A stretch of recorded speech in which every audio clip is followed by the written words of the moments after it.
How's it going, everybody? This is the Nitty Gritty. My name is Chad. With me, as usual, is Leonard. This is a show about pro wrestling.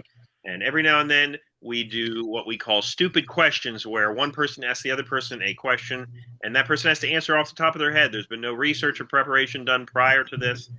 It could be anything from a stupid question, as per title, or it could be something a little bit more thought provoking. Leonard is going to be asking me the question, so take it away. All right. So this is a Mount Rushmore question. Ooh, okay. So, what would be your Mount Rushmore of pro wrestling weapons? Greatest weapons used in a pro wrestling match. And I will admit, I saw this on a Facebook reel, and that's where I took this question from. This is a good one, fun one for sure. So, obviously, the steel chair would have to be on there. So that would be one that would come to mind. In terms of a weapon, do we consider the table a weapon? I would say yes. Anything that you can strike another person with or drive them through, I would consider a weapon. So, in that case, if we're putting it that out there, then I would probably just put in general a table on the list. Mount Rushmore, because I'm a little bit old school, my mind keeps going to the ring bell. Oh, ring bell's good. And then maybe I feel like I'm missing something super obvious. I'm thinking of like a cane, a Singapore cane. Singapore cane I thought of. Here now, this may be what you were thinking of. You thought of tables and chairs, but you didn't think of ladders. Right. You know what? No, I didn't. Yeah, I would not have thought of that right away, even though obviously that's become a regular staple in any hardcore match. So, Right. yeah, I mean, in place of a cane, I suppose the ladder would make more sense. See, I immediately came up with tables, ladders, and chairs because of the WWE match, but those are probably the most commonly used weapons in pro wrestling. Yeah.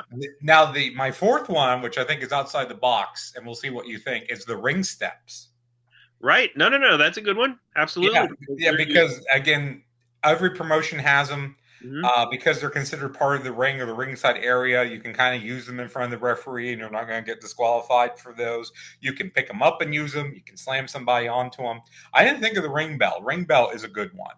I did think of Singapore cane, and the only other one, and it's very iffy, would be like a ring cage.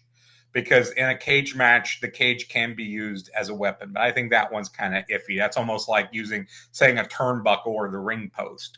Yeah, you could throw a chain in there. Yeah, chain is good, even like a bull rope for a bull rope match. And of course, an easy. You know what? Yeah. We forgot one.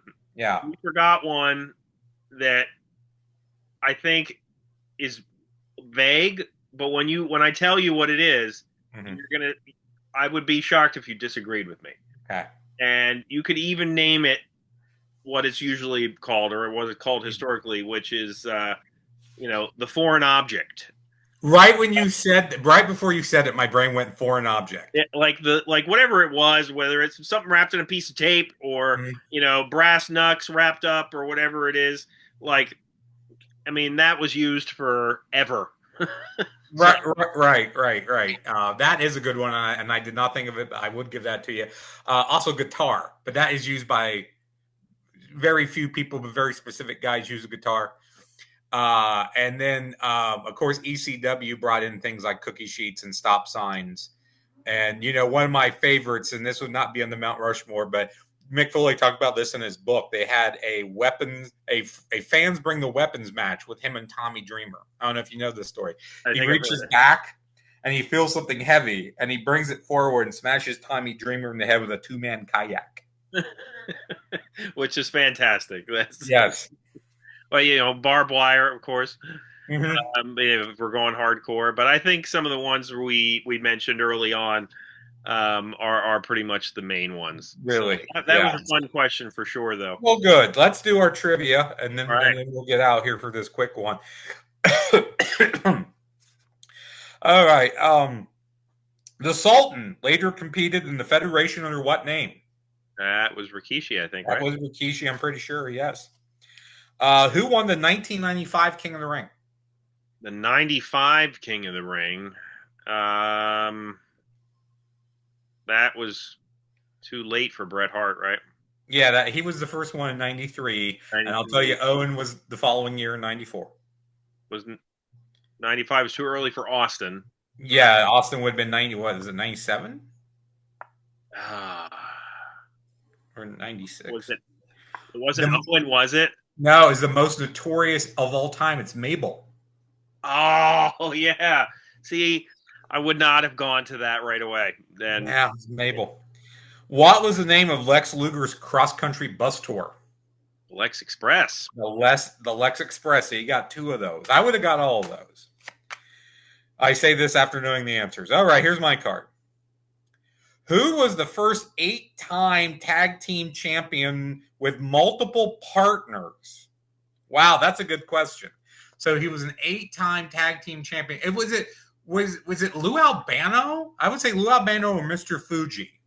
We'll look in a second. You're going older. Okay. I'm going older. In what year did China make her federation debut? That would have been 96? 96 and 97, I think. My guess. In what year did Alundra Blaze first win the women's championship? I think that was 95. I want to say that was during the dark years of the New Generation era. So it was Billy Gunn, which would make sense. Him and Barton, him and Road Dogg. So that would make, I should have went a little newer. 97 for China, and then 93 for Alundra Blaze, earlier than I would have thought. Okay.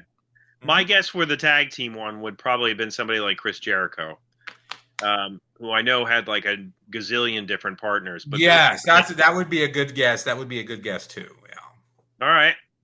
All right, good stuff. So let us know what you thought of this stupid question in the comments. Check out our other videos, Segment Surgery, What's That Card, and we are available wherever you listen to podcasts. Hit the like button, subscribe to our content. Thank you for checking us out. For Leonard, my name is Chad, and we will see you next time.